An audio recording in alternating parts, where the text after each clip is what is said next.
ওম নমো ভগবতে বাসুদেবায়। জয় শ্রীকৃষ্ণ। রাধে রাধে। নমস্কার বন্ধুরা, আজ থেকে শুরু হচ্ছে পবিত্র মাস, যে মাসকে আমরা বলে থাকি ভগবান শ্রীকৃষ্ণের মাস, যে মাসকে আবার বলা হয়ে থাকে মা লক্ষ্মীর মাস। বন্ধুরা, এই ভাদ্র মাসেই ভগবান শ্রীকৃষ্ণ আবির্ভূত বা জন্মগ্রহণ করেছিলেন। এর পাশাপাশি শ্রীমতী রাধারানীও এই মাসেই জন্মগ্রহণ করেন, যে কারণে এই মাসকে একই সঙ্গে ভগবান শ্রীকৃষ্ণ ও মা লক্ষ্মীরও মাস বলে গণ্য করা হয়। শুধু তাই নয় বন্ধুরা, এই ভাদ্র মাস আরও নানা কারণে যথেষ্ট গুরুত্বপূর্ণ একটি মাস। এই মাসে এই বছরে পড়েছে ভগবান শ্রীকৃষ্ণের ঝুলন। এই মাসে ভদ্রাবতী পূজা শুরু হয়।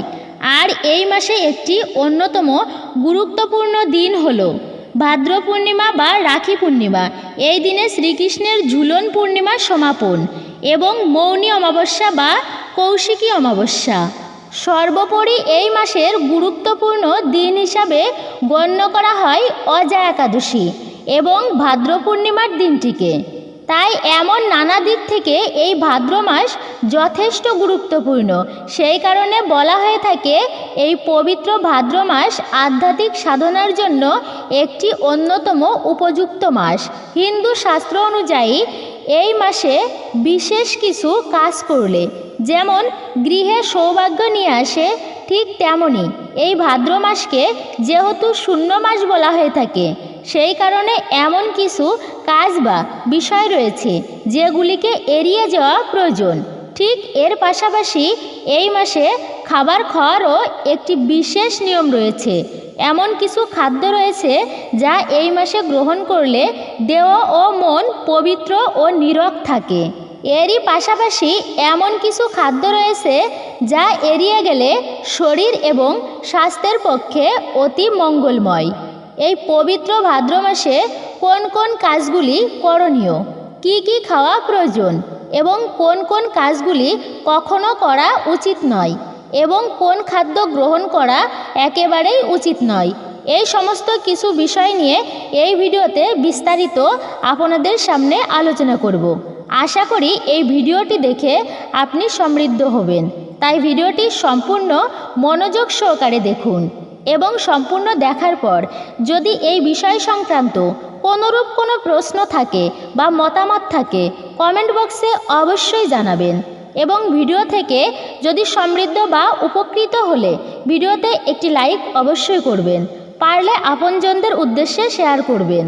এবং আপনি যদি এখনও পর্যন্ত আমাদের এই রায়কিশোরী দীপা চ্যানেলে নতুন হয়ে থাকেন, তবে চ্যানেলটিকে সাবস্ক্রাইব করে রাখবেন।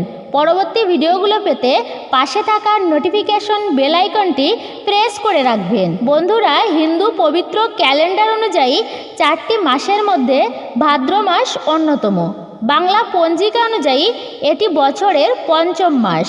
ভাদ্র মাসকে যেহেতু শূন্য মাস বলা হয়ে থাকে, কারণ প্রাচীন কৃষি সভ্যতায় এই মাসে ধান কাটা হতো, কৃষিকাজ প্রায় বন্ধ থাকতো। সেই কারণেই এই মাসে কিছু কিছু মাঙ্গলিক কাজ করা একেবারেই উচিত নয়, যেমন বিবাহ, উপনয়ন, গৃহ আরম্ভ ও গৃহপ্রবেশ, বৃক্ষ প্রতিষ্ঠা, এই সকল মাঙ্গলিক কাজ থেকে বিরত থাকা প্রয়োজন। তবে এই মাসে অন্নপ্রাশন, নামকরণ, সাধভক্ষণ, ক্রয় বাণিজ্য এই সমস্ত ক্ষেত্রে কোনো প্রকার বিধিনিষেধ নেই। সনাতন হিন্দু ধর্ম অনুযায়ী পবিত্র এই ভাদ্র মাসে যে খাবার সেবন করা অতি পবিত্র কাজ হিসেবে গণ্য করা হয়, সেটি হলো পঞ্চগব্য সেবন। সঠিক পরিমাণে পঞ্চগব্য সেবন করলে দেহ ও মন পবিত্র থাকে। এই পঞ্চগব্য আপনি বাড়িতেও তৈরি করতে পারেন অথবা বাজারে যে কোনো আয়ুর্বেদিক দোকান থেকেও এই পঞ্চগব্য আপনি কিনতে পারেন। এর পাশাপাশি এই ভাদ্র মাসে যে খাবার খেলে শরীর সুস্থ ও নীরব থাকে, সেই খাবারগুলি হলো মাখন, ঘি, কালো তিল, কালো জিরা এবং গরুর দুধ। তবে এই খাবারগুলি সর্বদা সঠিক মাত্রায় গ্রহণ করা প্রয়োজন। এরই পাশাপাশি এই মাসে খাওয়ার নিয়মেও রয়েছে। কোনো গুরুপাক জাতীয় খাবার একদমই গ্রহণ করা উচিত নয়। মশলাদার ও উত্তেজক খাদ্য বা পানীয় গ্রহণ করা এই মাসে এড়িয়ে যাওয়া অতি প্রয়োজন, কারণ এতে শরীরে হজমের ব্যাঘাত ঘটে। এই মাসে শুধুমাত্র দধি সেবন থেকে বিরত থাকার কথা বলা হয়েছে, কারণ এতে বাত বৃদ্ধি পায়। পবিত্র ভাদ্র মাস যেহেতু আধ্যাত্মিক সাধনার জন্য এটি একটি গুরুত্বপূর্ণ মাস, তাই এই মাস বিশেষ করে তীর্থযাত্রার জন্য অত্যন্ত শুভ। তাই যদি সম্ভব হয় কোনো একটি তীর্থস্থানে এই মাসে আপনি ঘুরে আসতে পারেন। পবিত্র এই ভাদ্র মাসে ভগবান শ্রীকৃষ্ণের জন্মগ্রহণ করেছিলেন এবং তারই সঙ্গে শ্রীমতী রাধারানীও জন্মগ্রহণ করেছিলেন।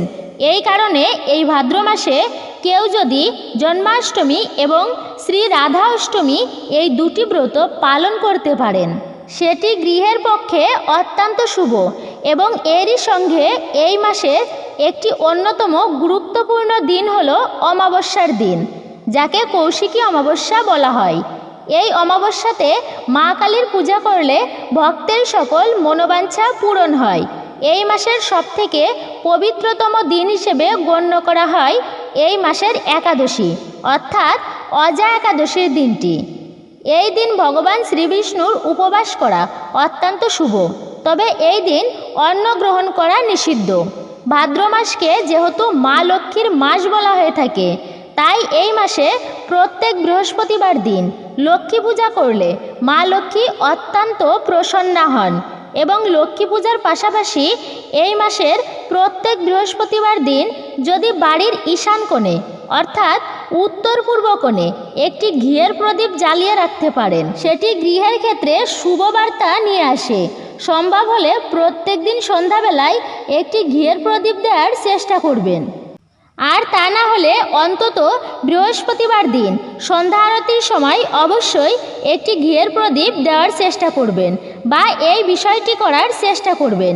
কথিত রয়েছে, ভাদ্র মাসে যদি আপনি কাউকে চাল ধার দেন বা কারোর কাছ থেকে কোনো ধার নেন, তাহলে অন্তত একটি টাকার মাধ্যমে হলেও এই বিষয়টি করার চেষ্টা করবেন।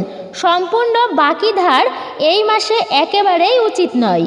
ভাদ্র মাস যেহেতু আধ্যাত্মিক সাধনার মাস এবং এই মাসে ভগবান শ্রীকৃষ্ণের জন্ম, তাই এই মাস গীতা পাঠের জন্য বা গীতা পাঠ শুরু করার জন্য সবথেকে বেশি উত্তম। তাই সম্ভব হলে এই মাসে প্রত্যেক দিন অন্তত একটি গীতার শ্লোক পাঠ করা প্রয়োজন। এবং এই গীতার শ্লোক পাঠ করার সময় অবশ্যই এর অর্থ বোঝার চেষ্টা করবেন। এই মাসে প্রত্যেক শনিবার দিন শনিদেবের পূজা করলে, আপনার জন্মছকে যদি শনিদেবের অশুভ প্রভাব থেকে থাকে, তাহলে সেখান থেকে মুক্তি পাওয়া যায়। এই মাস যেহেতু ভগবান শ্রীকৃষ্ণের জন্ম মাস, ভগবান শ্রীকৃষ্ণ যদি আপনার আরাধ্য দেবতা হয়, তাহলে এই মাসে প্রত্যেক দিনই ভগবান শ্রীকৃষ্ণের নাম স্মরণ করা অতি প্রয়োজন। তাই যখনই সময় পাবেন এই মাসে মুখে কৃষ্ণ নাম নিয়ে আসবেন, দেখবেন সমস্ত দুঃখ কষ্ট দূর হয়ে মনের মধ্যে এক অপার শান্তি অনুভব করছেন। প্রিয় বন্ধুরা, আশা করি এই ভিডিও শ্রবণে কিছুটা হলেও উপকৃত হয়েছেন, কারণ ভগবানের নাম শ্রবণেও অতি উত্তম। ভালো লাগলে লাইক করবেন, কমেন্টে জয় শ্রীকৃষ্ণ, রাধে রাধে অথবা আপনার আরাধ্য যিনি তার নাম লিখতে একদমই ভুলবেন না। সকলে ভালো থাকুন এবং সুস্থ থাকুন পরম করুণাময় ঈশ্বরের অশেষ কৃপায়। আজকের ভিডিওটি এখানেই শেষ করলাম। আবারও আপনাদের সাথে কথা হবে নতুন কোনো একটা ভিডিওর বিষয় নিয়ে।